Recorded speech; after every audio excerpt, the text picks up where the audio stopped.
नमस्कार, सुप्रभात, हरिओम। हम दिन भर में जो साँसें लेते हैं, वो पूरी गहरी लंबी श्वास नहीं लेते हैं, छोटी-छोटी श्वास लेते हैं।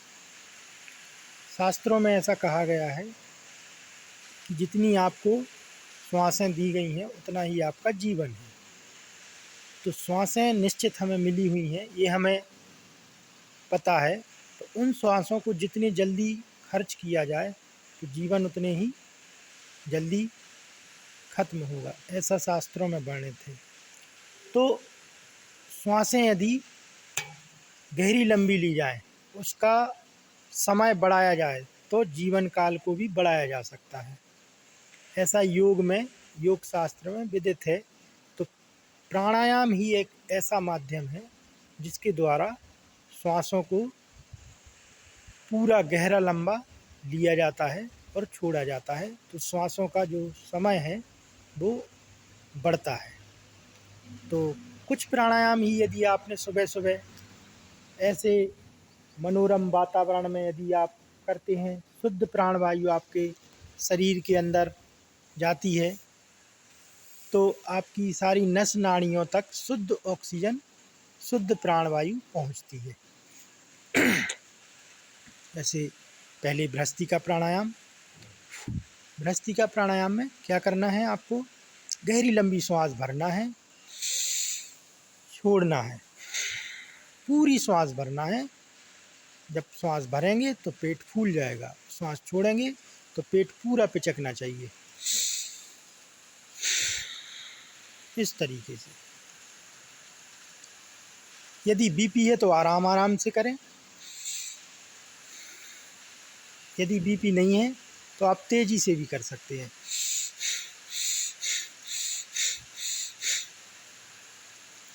अब इसी में आप कुंभक प्राणायाम, जब श्वासों को रोकते हैं, श्वास ली गहरी लंबी, उसे रोक लिया, कुंभक लगा लिया, तो इसे कुंभक प्राणायाम कहते हैं।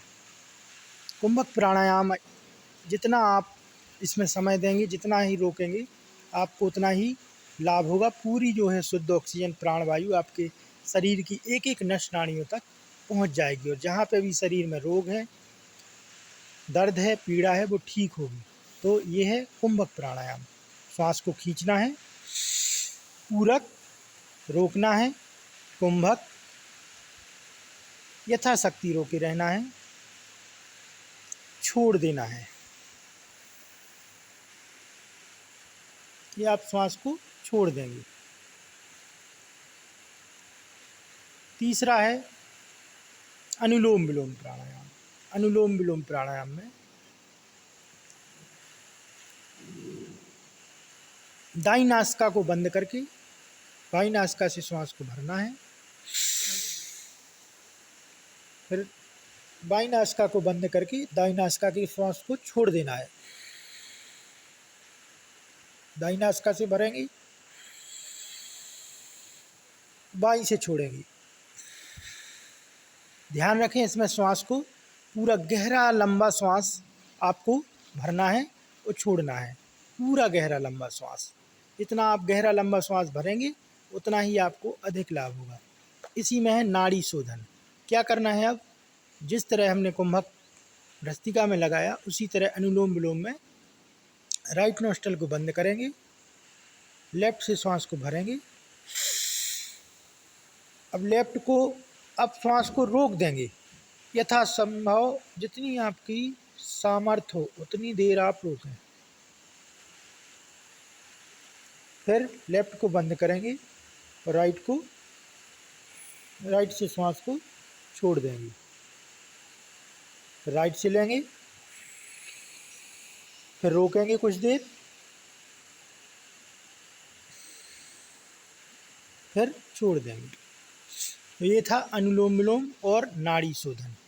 इससे आपकी नसों नाड़ियों तक शुद्ध ऑक्सीजन, शुद्ध प्राणवायु पहुंचती है। माइग्रेन, अनिद्रा, सिर दर्द, डिप्रेशन, टेंशन, इसके लिए बहुत ही महत्वपूर्ण प्राणायाम है।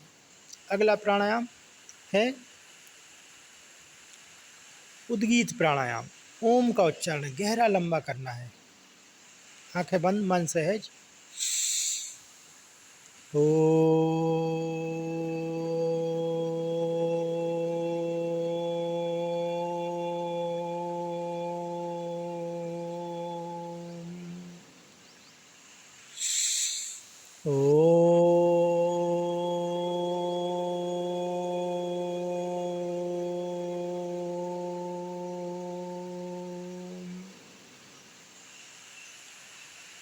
इसके बाद आप करेंगे भ्रामरी प्राणायाम। भ्रामरी प्राणायाम में आपको क्या करना है, आपको दोनों आँखों को बंद करना है, अंगूठे से आपको कान को बंद करना है,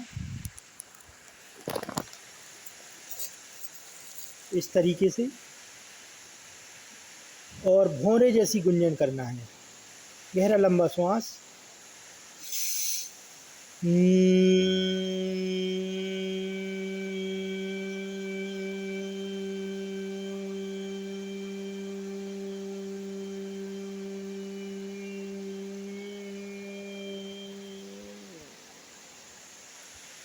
इस तरीके से आपको भौंरे जैसी गुंजन करना है।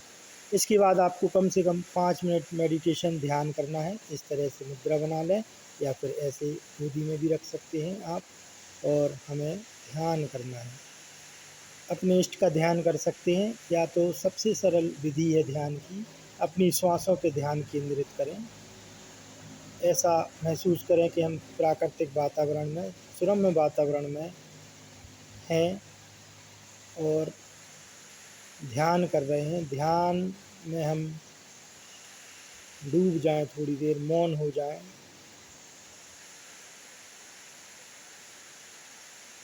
ध्यान करने के बाद अपने हाथों को रब करते हुए इस तरीके से अपनी आंखों को बंद हथेलियों के अंदर ही धीरे धीरे खोलेंगे।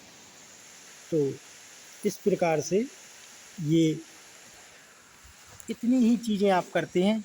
भ्रस्तिका का समय आप कम से कम निर्धारित कर लें 5 मिनट, और उसके बाद आप अनुलोम विलोम करें कम से कम 15 से 20 मिनट, तब आपको ज़्यादा लाभ होंगे। भ्रामरी प्राणायाम कम से कम 20 आवृत्तियाँ करें। भौंरे जैसी गुंजन करना है 20 आवृत्तियाँ, तब आपको बहुत अधिक लाभ होगा। ओम का उच्चारण कम से कम 20 बार।